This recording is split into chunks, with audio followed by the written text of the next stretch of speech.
Abran su Biblia en Mateo 9, por favor. Mateo capítulo 9, versículos 9 al 13, donde ya hemos leído desde hace un rato.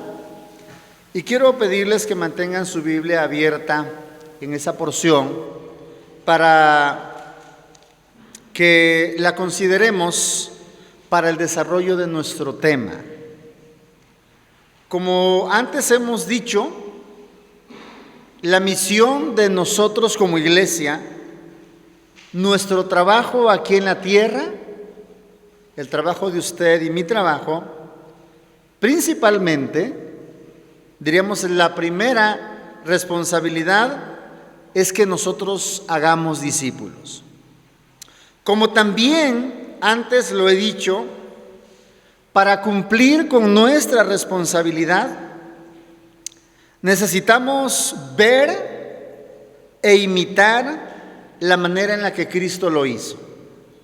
Recuerde que Cristo es nuestro modelo, como decimos comúnmente.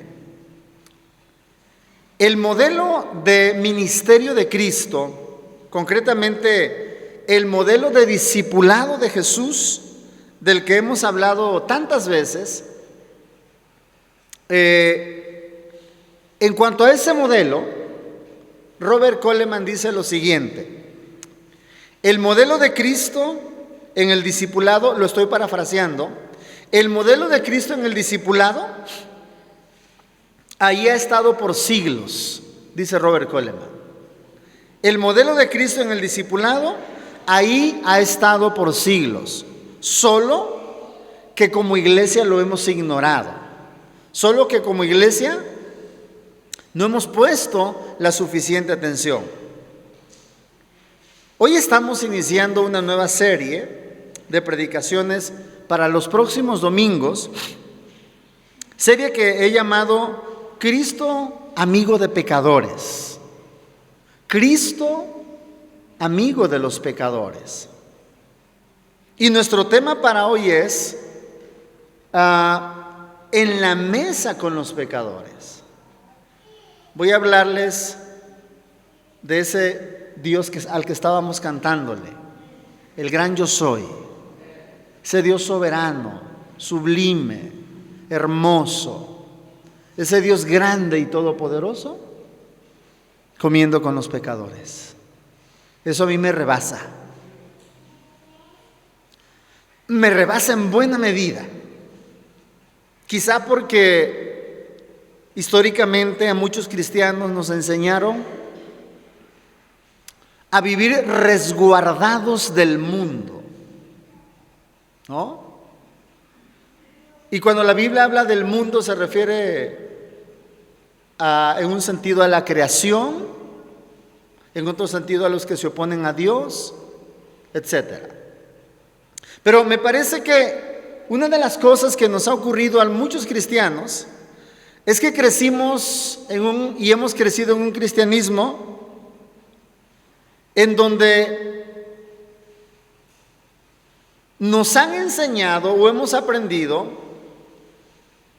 a ver a los pecadores como gente a la que tenemos que evitar, gente con la que no deberíamos de hablar, gente en todo caso a la que tengamos que combatir en un sentido. Y cuando hablo de los pecadores, mis hermanos, hablo de los que no conocen a Cristo. Aquí hay un grupo de pecadores, la única diferencia es que ustedes y yo conocemos a Cristo. ¿Estamos de acuerdo? Así que cuando hablo de Cristo, el amigo de los pecadores, esa palabra de pecadores la podemos usar entre comillas, porque todos somos pecadores. Todos somos pecadores.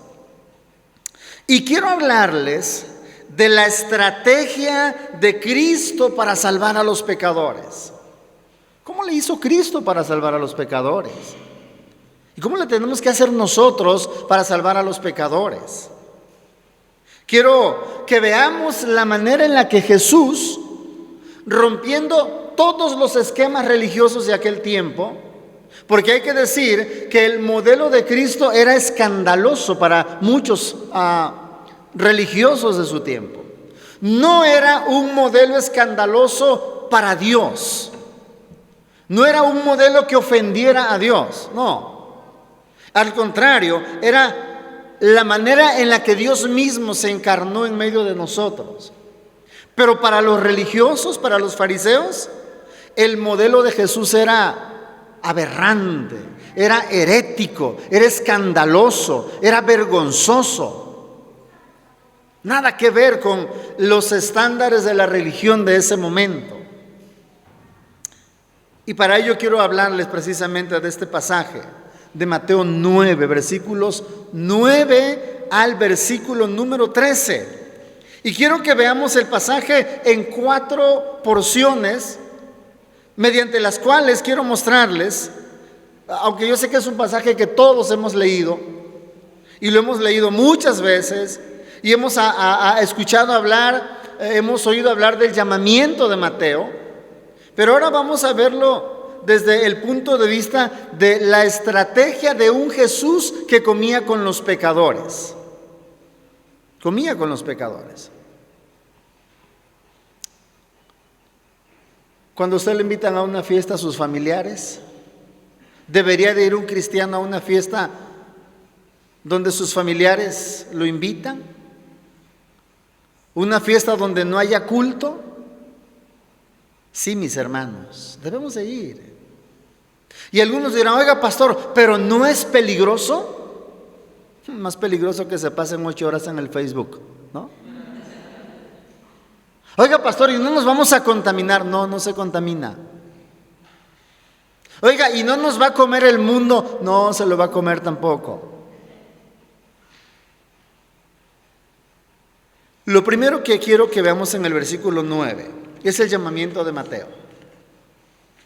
Me encanta esto, ¿verdad? Porque mientras cantábamos yo meditaba ese Dios grande, ese Dios sublime, el gran yo soy. De repente me lo quiero imaginar y trato de imaginármelo comiendo con los pecadores. Y decía, esto me rebasa, me cuesta pensarlo. Quizá por la mentalidad, repito, con la que crecimos, ¿verdad? Donde nos dije, incluso los pastores, parece que en un tiempo los pastores, y todavía los hay me parece, de repente pensábamos en la iglesia como, aquí tenemos que estar, ¿no? Y los cristianos desarrollamos una espiritualidad solo de templo, una espiritualidad solo de culto. Hemos desarrollado una espiritual entre Dios y nosotros y Dios nada más. Una espiritualidad donde los pecadores no figuran, donde esos impíos no aparecen aquí. Pero en el mapa de Jesús, ¿qué cree? Los impíos están en su perspectiva. Los impíos están en el radar de Jesús, y Jesús siempre andaba observando a los pecadores, mientras que los fariseos vivían evitando a los pecadores, vivían juzgándolos, criticándolos. A Jesús lo vemos observando, a ver, ¿dónde hay un pecador con el que yo pueda hablar? Eso es hermoso, mis hermanos. Hay cristianos que incluso cuando se hacen cristianos, o personas cuando se hacen cristianos, le dejan de hablar a la familia que no es cristiana. No deje de hablarle a la familia, por favor. Quizá la familia le quiera dejar de hablar a usted. Eso es tema distinto. El llamamiento de Mateo, versículo 9 de Mateo 9 dice: pasando Jesús de allí, vio a un hombre llamado Mateo que estaba sentado en el banco de los tributos públicos, y le dijo: sígueme. Y se levantó y le siguió. De acuerdo a los evangelistas, tanto Cristo como Mateo vivían en una ciudad portuaria llamada Capernaum. Mateo era cobrador de impuestos a favor de los romanos. Incluso algunos creen que Mateo probablemente, más que un simple banco de tributos, parece que Mateo, algunos piensan que Mateo más bien trabajaba como en la aduana, porque era una ciudad portuaria. Y entonces Mateo cobraba los impuestos a favor de los romanos, con todo lo que eso implicaba para él. porque cobraba impuestos a sus propios compatriotas. Esta actividad se prestaba a los excesos, a los abusos. En pocas palabras, esta actividad se prestaba a la corrupción. Así que Mateo, por trabajar para Roma, era despreciado por sus propios paisanos. Los veían a los cobradores de impuestos, principalmente a los propios judíos. Los mismos judíos los veían como viles traidores a la patria, como personas dignas de cualquier tipo de desprecio. Eran rechazados. Tanto Cristo entonces como Mateo tenían su centro de operaciones en Capernaum. Cristo tenía una casa, seguramente prestada o rentada, no sabemos, pero él tenía su centro de operaciones en Capernaum. Mateo había hecho lo mismo. El versículo 9 nos dice llanamente que Cristo llamó a Mateo y que él lo siguió. Mateo no nos da otros detalles. Ahora, es el propio Mateo el que relata su conversión. Es el propio Mateo el que relata lo que ahora estamos nosotros leyendo. Ahora bien, debemos tomar en cuenta que Cristo conocía perfectamente la historia y la vida de Mateo. Y a pesar de conocer a Mateo, pero también podemos decir, y debido al hecho de conocer a Mateo, lo llama. Cristo sabía que eso haría que muchos fariseos se enfurecieran con él. Imagínense ustedes, Cristo tener como discípulo a un publicano, pero no solamente fue eso, más tarde lo convirtió en uno de los 12. Eso debió haber sido escandaloso para los fariseos, que pensaban que la fe, la religión o Dios mismo era para los que se portaban bien, no era para los pecadores, para los impíos. Muy probablemente Mateo conocía a Cristo de alguna manera, puesto que transitaban en la misma ciudad. Seguramente Mateo alguna vez vio a Jesús. Seguramente Mateo había escuchado acerca de los milagros de Jesús. Incluso los evangelistas, antes de este relato, por lo menos Mateo y Marcos nos dicen que, o nos relatan la ocasión en la que Jesús sanó al paralítico. Y aquel paralítico y aquella sanidad ocurrió en Capernaum. Y entonces, seguramente Mateo había escuchado acerca de los milagros de Cristo. Pero lo segundo que quiero que veamos es, y aquí entramos a ver la esencia de lo que yo les quiero mostrar, a Cristo comiendo en la mesa con los pecadores. Lean conmigo, por favor, el versículo número 10. Estamos en Mateo 9, versículo número 10, dice de la manera siguiente: y aconteció que estando él sentado a la mesa en la casa, he aquí que muchos publicanos y pecadores que habían venido se sentaron juntamente a la mesa con Jesús y sus discípulos. Lucas dice que Mateo le hizo un gran banquete a Jesús. Mateo no dice esto, ¿verdad?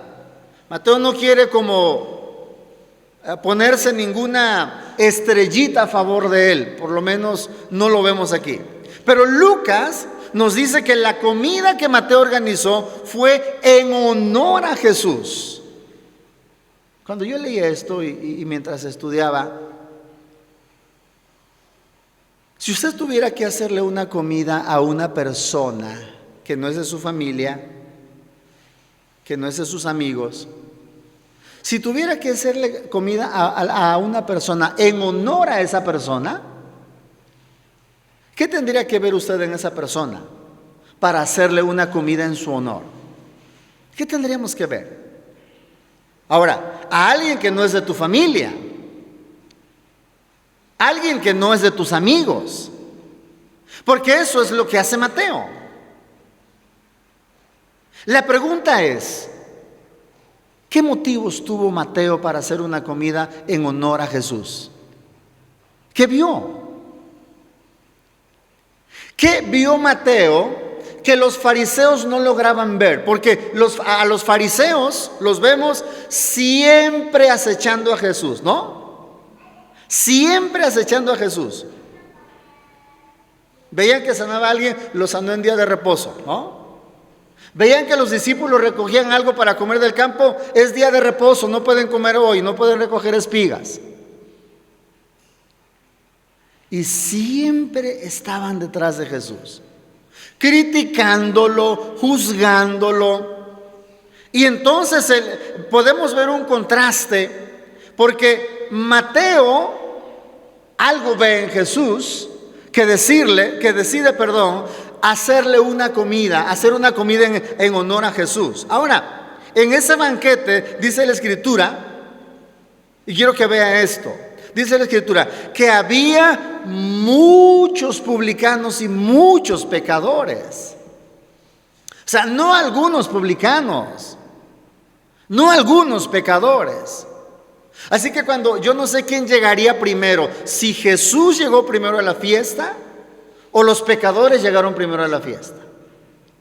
Pero imagínense que Jesús hubiera llegado a lo último, ya que todos estaban. Si Jesús hubiera sido un fariseo, hubiera dicho: yo quiero una mesa aparte. Yo no como con los pecadores.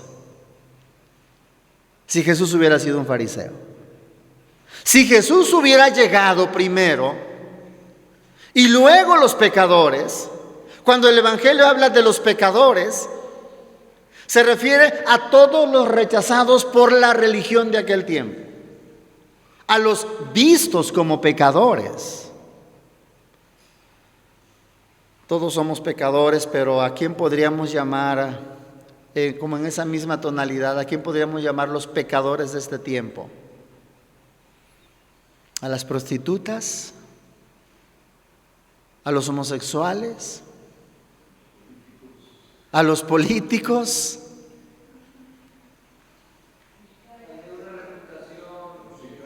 ¿A los sicarios? ¿A los narcos? ¡Wow! ¿Al adúltero? ¿A los alcohólicos? ¿A los que están tirados por ahí? O sea que si Jesús hubiera venido en este tiempo, Jesús hubiera platicado con ellos,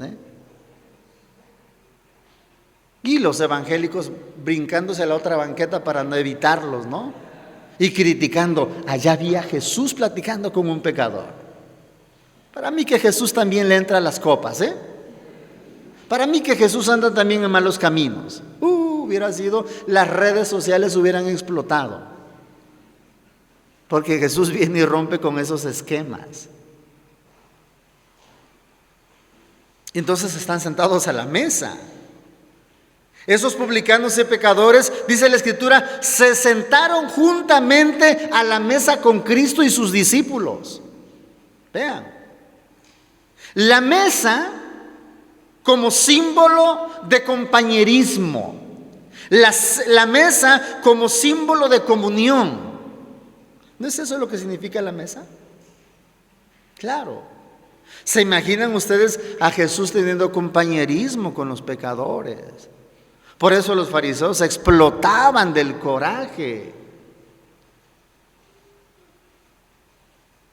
¿Qué verían aquellos pecadores en Cristo? ¿Qué vieron en Cristo? Que estuvieron dispuestos a sentarse con Él en la misma mesa.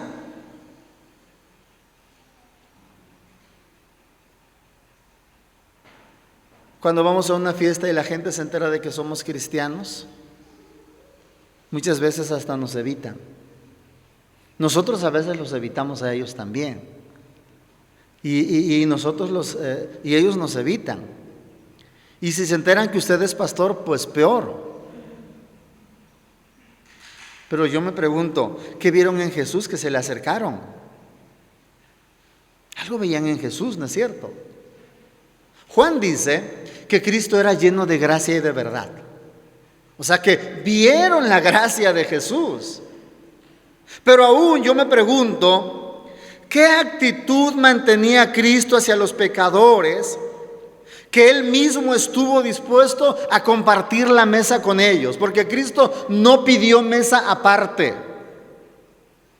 porque Cristo no pidió una mesa allá en la esquinita, me estoy explicando, allá donde pudiera mantener su pureza. No, los amaba, quería mostrarles la gracia de Dios en forma práctica. Ciertamente Jesús no estaba de acuerdo con los pecadores en lo que ellos hacían.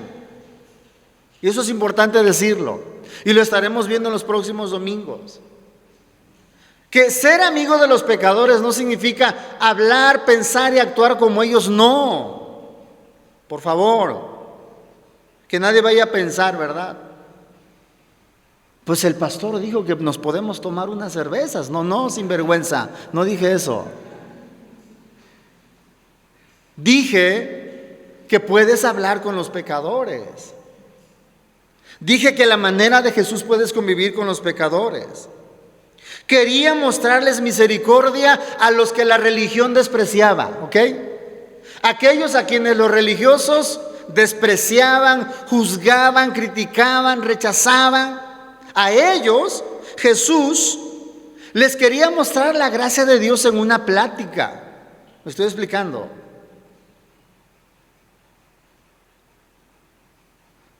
Tenía una actitud amigable con ellos con el propósito de que conocieran el amor de Dios.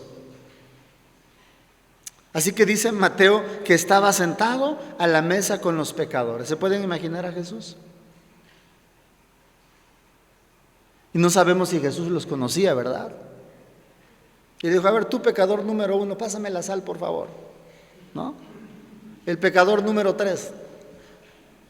No me lo imagino tachándolos así, ¿verdad? Pero sí me imagino platicando con ellos. Me lo imagino que no tenía prisa por terminar de comer y salir corriendo. ¿Sí me estoy explicando? Nosotros crecimos y aprendimos una espiritualidad en ese sentido, hermanos, en donde los pastores nos decían, no se junten con los del mundo, ¿no? Y entonces algunos se fueron replegando de la familia, se fueron alejando de los amigos. Por eso se dice que muchos cristianos, o que los cristianos de los últimos años, después de 3 o 4 años de convertidos, ya no tienen amigos que no sean cristianos. Ojo con ese dato. Si su vecino le invita a una comida, vaya a comer. No pasa nada. ¿Me estoy explicando? Pero vaya pensando, tengo que ser luz donde yo voy a estar. Vaya pensando en eso, por favor. No vaya pensando, tengo que comer y llevar un tupper también, porque aquí tengo que salir con la comida de mañana. No va usted a eso nada más. Si lo ofrecen, pues está bien, ¿no? Usted tiene que ir pensando, vengo a comer, voy a pasar un rato, voy a hablar con mis vecinos y aquí voy a tratar de ser luz. Que no nos vean como gente extraña, porque luego el mundo nos ve como gente extraña. ¿Por qué? ¿Saben por qué? Porque nos portamos como gente extraña. ¿Por qué los pecadores no veían a Jesús como gente extraña? Porque Jesús no se portaba como un santurrón, mis hermanos. Era un santo, pero no tenía la apariencia de santurrón. ¿Me estoy explicando? Y esos son los verdaderos santos, pienso yo. Porque los que solo tienen la apariencia de santurrones, pero que tienen un estilo de vida, eso no sirve, mis hermanos. Lo tercero, viene la reacción de los fariseos. La reacción de los fariseos. Marcos y Lucas refieren que además de fariseos en la comida, también había algunos escribas. Pero Mateo dice que quienes criticaron la conducta de Cristo fueron los fariseos. Versículo número 11, por favor, léalo conmigo. Cuando vieron esto los fariseos, dijeron a los discípulos, ¿por qué come vuestro maestro con los publicanos y pecadores? Ahí estaban, ¿verdad? los fariseos tomando nota de todo lo que estaba pasando. Tomaban nota de todo lo que ocurría. Y entonces fueron con los discípulos y les dijeron: ¿por qué su maestro come con publicanos y pecadores? ¿Por qué su maestro come con traidores a la patria? ¿Por qué come con los parias, con los expulsados de la sociedad? ¿Por qué come con el populacho? ¿Por qué se roza con esa gente baja? Ahora, ¿quiénes eran los fariseos? Los fariseos eran un grupo de religiosos dedicados a interpretar y a enseñar las leyes. Repito, eran un grupo de religiosos dedicados a interpretar y a enseñar las leyes. Se caracterizaban por ser legalistas, o sea, se caracterizaban porque a ellos les preocupaba que se cumplieran las reglas externas, reglas que ellos habían establecido. Pero para tener una idea mejor de quiénes eran los fariseos, es decir, cómo era la personalidad de ellos, les voy a presentar a un fariseo en Lucas 18, por favor. Vayan conmigo a Lucas 18, versículos concretamente del 9 al 12. Lucas 18, del 9 al 12 concretamente. Lucas 18, del 9 al 12. ¿Ok? ¿Lo tienen, mis hermanos? Dice la palabra: a unos que confiaban en sí mismos como justos. Vean cómo empieza el texto, a unos que confiaban en sí mismos como justos. El fariseo confiaba en sí mismo como justo. Pero ¿qué más ocurría? Y menospreciaban a los otros. Dijo también esta parábola. Aquí hay dos características de la personalidad del fariseo: considerarse justo, se consideraban justos, y menospreciaban a los demás. ¿Qué es menospreciar a los demás? Verlos como cosa menor, tenerlos en poco, ¿no? Veían a un pecador y hasta decían: gracias a Dios que yo no soy como ellos, Dios. Y eso es lo que va a decir este fariseo, Y Jesús dijo, versículo 10: 2 hombres subieron al templo a orar. Uno era fariseo y el otro era un publicano. Y vean lo que el fariseo pensaba de sí mismo. Este fariseo se quería mucho, se apreciaba mucho, tenía un elevadísimo concepto de su propia personalidad. El fariseo, dice Mateo, puesto en pie, como para decir que eran orgullosos, ¿verdad? Oraba para sí mismo. Fíjense bien, imagínense lo que esto implica. Oraba consigo mismo de esta manera y les decía a Dios: Dios, te doy gracias. ¿Por qué? Porque no soy como los otros hombres. ¿Te imaginas haciendo esta oración, verdad, en tu casa? Señor, te doy gracias porque no soy como el gritón de mi vecino. Gracias porque no soy borracho como mi vecino. Gracias porque no soy, Señor, ladrón como mi pariente. Entonces este hombre no estaba orando, ¿verdad? Sacó su carta de buena conducta, sacó su currículum y empezó a presentárselo a Dios. Los otros hombres, dijo él, son ladrones. Los otros hombres, dijo él, son injustos. Los otros hombres son adúlteros. Y como ahí estaba un publicano, al lado lo agarró de escalón. Le dice: es más, mira,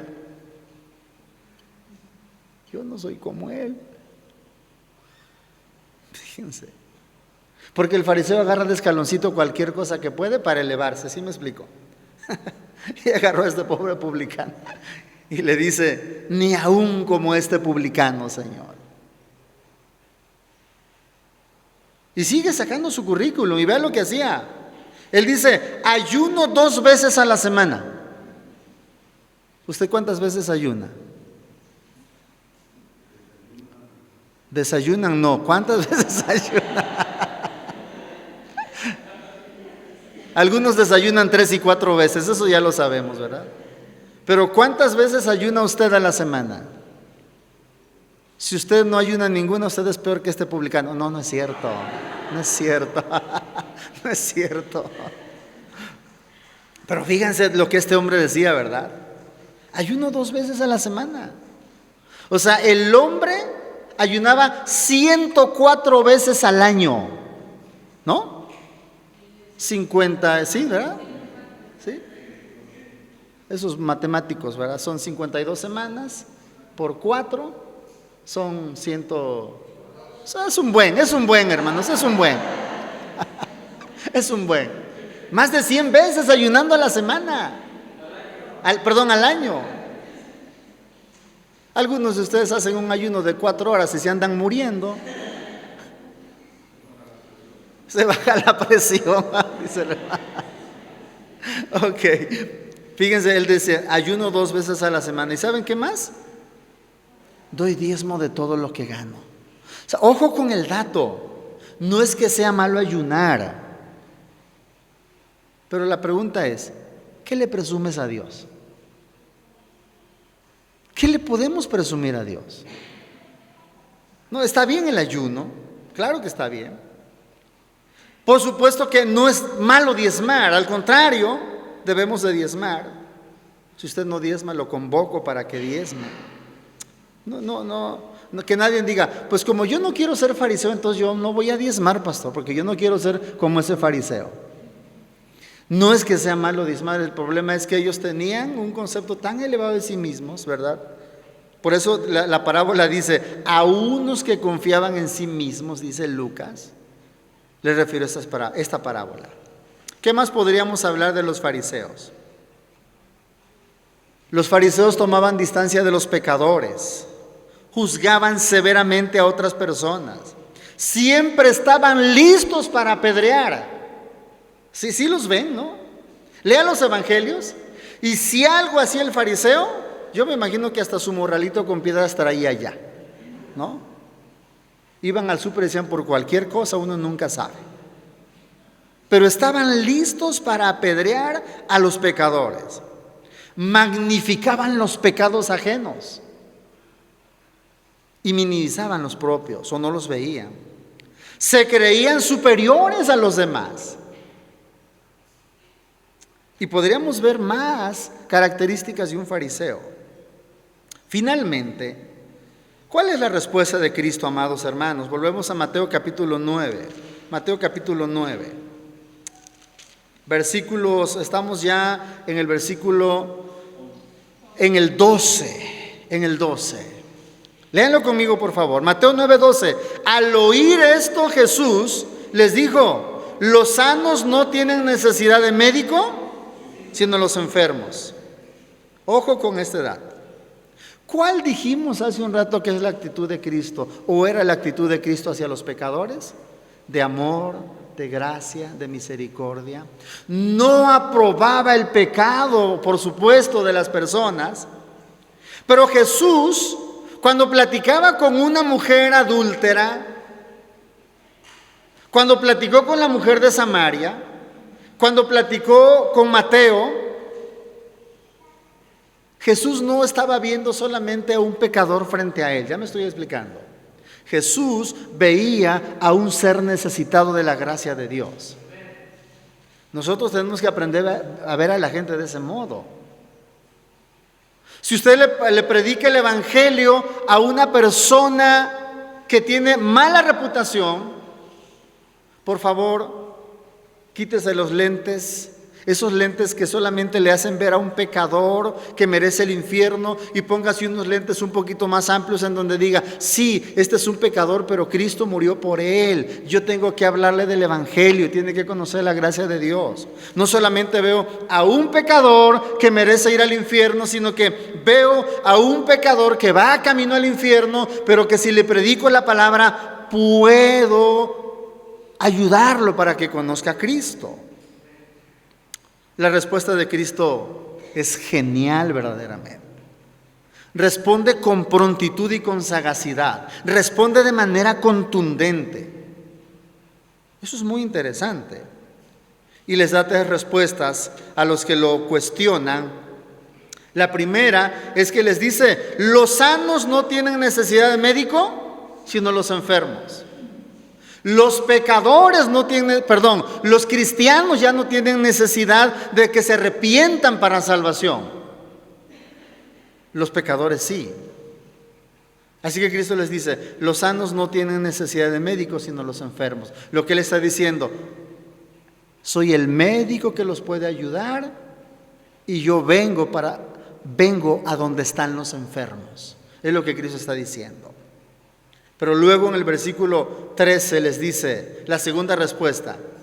Id pues y aprended lo que significa misericordia quiero y no sacrificio. Esto es interesante. Los fariseos necesitaban aprender el significado de misericordia. Ellos sabían lo que era juzgar, lo que era enjuiciar, lo que era condenar. Ellos eran especialistas en detectar a los pecadores, marginarlos y mandarlos al infierno. Y Cristo les dice, regrésense a la primaria, les dice Jesús. Vayan y aprendan, les dice Jesús. Vean lo importante que es aprender. Vayan y aprendan lo que significa misericordia quiero y no sacrificios. Jesús les dice, a ver, ustedes que son tan estudiosos, a ustedes que les gusta indagar, ustedes que son maestros de la ley, investiguen, pregunten lo que significa misericordia. Pregunten lo que significa cuando Dios dice, quiero que pongan en práctica la misericordia. No me importan los sacrificios, dice Dios. Porque el fariseo estaba enfocado en las ceremonias y en los sacrificios. Pero la misericordia la olvidaba. Vayan, dice Jesús, y aprendan lo que significa misericordia. Quiero y no sacrificio. La misericordia es lo que nosotros hacemos a favor de otra persona que necesita el amor de Dios. La compasión es lo que sentimos, pero no es suficiente tener compasión. La compasión es lo que yo siento cuando veo a alguien que tiene necesidad. Pero la misericordia es cuando yo hago algo por esa persona que tiene necesidad. Yo puedo escuchar a mi vecino que se pelea todos los días a lo mejor con su esposa, así me estoy explicando. Y solamente puedo decir, pobrecitos, pobrecitos. Pero Dios dice, llévale mi palabra, háblales de mí. En lugar de que nos pongamos a orar y decirle, Señor, gracias porque no soy tan peleonero como mi vecino. Dice Cristo, llévale la misericordia. La tercera respuesta la da en la segunda parte del versículo 13. Porque no he venido a llamar a justos, sino a pecadores al arrepentimiento. ¿Sabe usted que el fariseo a quien llamaba para que fuera parte de ellos? ¿Saben quiénes podían ser parte de los fariseos? ¿Sabe usted quiénes podían pertenecer a sus grupos? Los justos, los bien portados de la sociedad, los que guardaban las leyes externas. Ellos podían ser parte del grupo de los fariseos. Pero no los pecadores. Si un pecador iba y solicitaba ser fariseo, era rechazado de inmediato. Ni siquiera le decían, nosotros le llamamos. ¿Me explico? Ya no, retírese. Porque los pecadores no eran candidatos para ser parte de los fariseos. Porque los fariseos seleccionaban a la gente que era parte de su grupo. Por eso Cristo dice, porque no he venido a llamar a justos, sino a los pecadores al arrepentimiento. Iglesia, tenemos que seguir reuniéndonos para adorar a Dios, para orar, para glorificar a Dios en el templo, pero tenemos que tener contacto con la gente que no conoce a Cristo. Si usted se ha alejado de sus familiares desde que conoció a Cristo, hágales una llamada.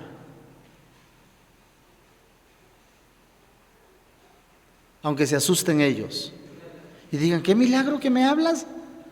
¿Quién se murió? No, nadie, nada más que hoy el pastor nos dijo que fue un error haberme alejado de ti cuando yo conocí a Cristo. Yo pensé que eso era la santidad. Pero este pastor trae unas ideas. Pero es el evangelio, mis hermanos. Es el evangelio nada más. Entonces, pregúntele, ¿cuándo es la siguiente pachanga? Y vaya. Pero no se embriague, por favor. Ni abra pista, por favor. Platique, conviva, disfrute de la comida, del pastel y sea luz para ellos. Y antes de retirarse, dígale, oiga, ¿tiene alguna necesidad? Fíjese que en la semana voy a orar por usted. Voy a orar por usted.